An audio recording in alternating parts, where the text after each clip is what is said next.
Today I'd like to discuss a term used in politics. Rhino.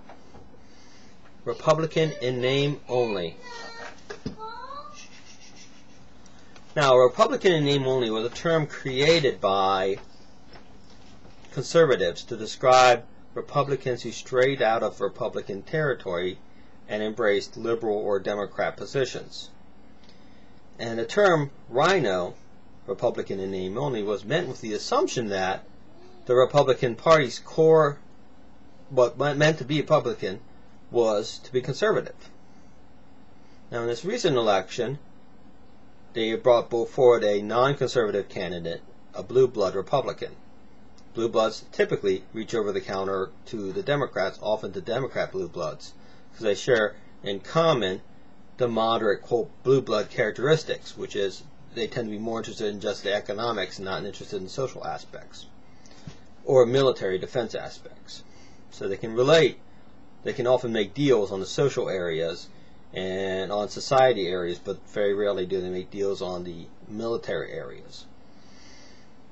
Now, I was thinking about a protest made one time by a certain individual who claimed that the true rhinos in the Republican Party were the conservatives.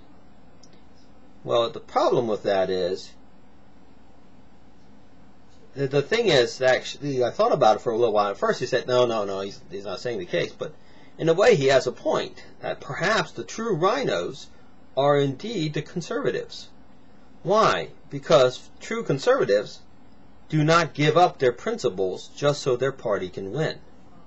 Whereas blue blood Republicans will readily give up their principles. They'll elect a liberal Republican like Olympia Snowe just so they can have someone with the R in front of their name in control or in a position of authority in that state. So if you have a very liberal state, they will put forward a liberal candidate like Olympia Snowe to become their leader, their representative, knowing full well that that candidate had nothing in common with conservative values.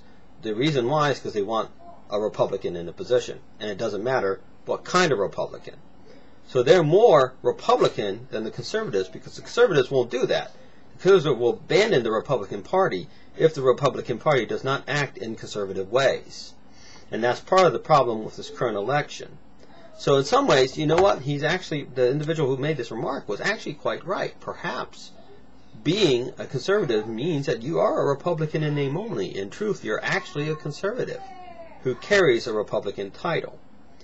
Only because the Republican Party has been far more welcoming of conservatives than the Democrat Party, which treats conservatives with disdain and typically only welcome liberals. Anyways, thank you very much, and as a Rhino, conservative Christian, I bid you good day and God bless.